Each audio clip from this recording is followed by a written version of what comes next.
Bonjour Florence. Donc première question, ce soir on est à l'événement Cuisine et Connexion d'Assurenco. Si vous n'aviez pas surperformé dans le domaine de l'assurance, dans quel domaine auriez-vous rêvé de travailler ? Alors moi, ce que j'aime dans mon métier, c'est transformer des états de fait vers des situations qui vont mieux. Donc ce que j'aime aussi, c'est rencontrer des clients qui me racontent leurs problématiques industrielles. Et en tant qu'assureur, je crois que c'est ça notre job, de répondre à des problématiques qui permettent aux autres de bosser. Et donc je pense que si je n'avais pas travaillé dans l'assurance, j'aurais travaillé dans l'industrie pour travailler différemment à résoudre ces problèmes du quotidien. Oui. Alors comme beaucoup, je suis tombé dans le secteur de l'assurance par hasard, mais si j'avais choisi vraiment un secteur par conviction, probablement un métier à la montagne. Certainement l'événementiel ou le sport, mais c'est tellement éloigné de ce que j'aurais pu être, dans lesquels j'aurais pu avoir des compétences que c'est pas forcément réaliste, quoi. C'est une excellente question. J'aurais probablement rien à voir avec l'assurance, j'aurais probablement voulu être écrivain ou prof. Donc absolument aucun rapport avec une activité économique telle que je l'ai aujourd'hui. Voilà. Quelle rencontre a le plus marqué votre parcours ? La première, je crois que ça a été Yves Michel. Alors dans les partenaires d'Assurenco, il y a une société qui s'appelle CFDP. Le fondateur de CFDP s'appelle Yves Michel. C'est quelqu'un d'exceptionnel. Voilà, pour ceux qui le connaissent, c'est un message personnel. Puis après, il y a eu Claire Baudin. C'est une dame incroyable de l'assurance qui naît de Carré Bleu. C'est de l'innovation, de la ténacité, quelqu'un de formidable dans le marché de la santé.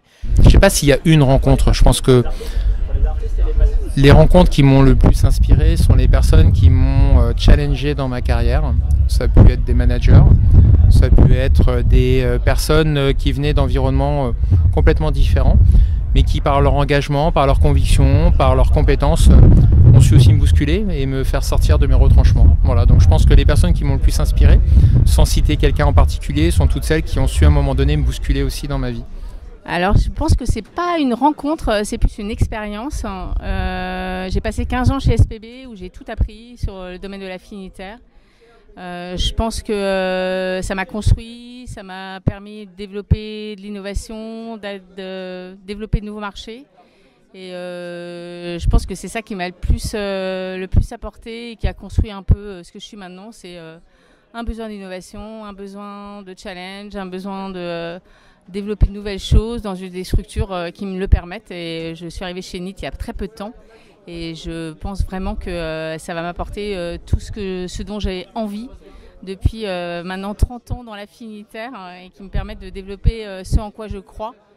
Et dans l'objectif de disrupter un peu ce monde de l'affinitaire qui est finalement assez stagnant depuis un certain temps. Je pense qu'il y a plusieurs rencontres qui ont marqué mon parcours, mais il y a vraiment des managers qui m'ont fait confiance, qui m'ont quasiment révélé à moi-même des choses que je ne me rendais pas forcément compte.